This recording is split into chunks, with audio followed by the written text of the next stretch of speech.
ভারতীয় পর্যটকদের ভিসা দেওয়া কমিয়ে দিয়েছে সংযুক্ত আরব আমিরাত। দুবাইয়ের নতুন আইনের কারণে ভারতীয়দের ভিসা পাওয়া কঠিন হয়ে গেছে বলে ভারতের সংবাদ মাধ্যমগুলোতে প্রতিবেদন প্রকাশিত হয়েছে।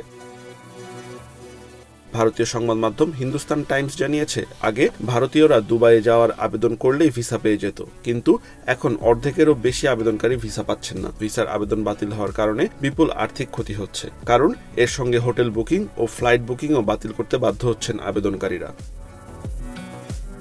দুবাই সরকারের নতুন ভিসা নীতি অনুযায়ী একজন পর্যটককে তার হোটেলের রিজার্ভেশনের প্রমাণ, বিমানের টিকিট, রিটার্ন টিকিট সবকিছুই তাদের ইমিগ্রেশন পোর্টালে আপলোড করতে হয়। এছাড়া দুবাই যাওয়ার মতো ব্যাংক ব্যালেন্স আছে কিনা তা নিশ্চিত করতে হয়। পর্যটকের শেষ 3 মাসের বেতনও দেখাতে হয়। তাছাড়া ন্যূনতম 50,000 rupee bank statement, plan card নথি হিসেবে যুক্ত করতে হয়। এসব জটিলতার কারণে ভারতীয়দের ভিসা আবেদন বাতিল করা হচ্ছে বলে জানিয়েছেন হিন্দুস্তান টাইমস।